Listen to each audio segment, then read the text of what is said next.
अब अपने बाप से अब याद हो जाए। याद हो जाए।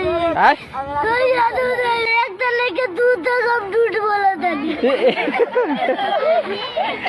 एक से झूठ बोललस। काहे झूठ बोललस तो? झूठ ना बोला। झूठ ना बोलबे। आय घरे जाके काहे ना पढ़लस? कही जाए बाड़ा तो न पढ़ल तू।